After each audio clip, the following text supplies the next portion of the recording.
السلام علیکم ورحمۃ اللہ وبرکاتہ۔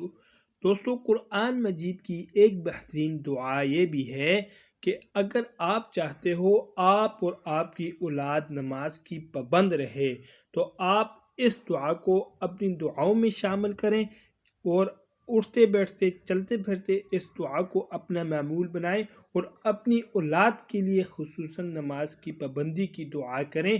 دیکھو، نماز کی پابندی جب ہوگی تو آپ کے بچے نیک ہوں گے اور آپ کے فرمان بردار بھی بنیں گے اور گناہوں سے بھی بچیں گے۔ اس لیے اس دعا کو اپنا معمول بنائیں کہ آپ اپنے اولاد کے لیے دعا کرتے رہیں۔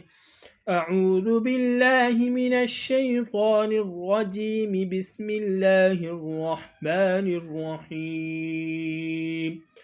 رب اجعلنی مقیم الصلاة ومن ذریتی ربنا وتقبل دعاء۔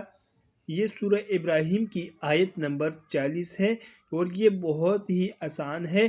آپ اپنی اولاد کے لیے اس دعا کے ذریعے آپ ان کے لیے دعا کر سکتے ہیں۔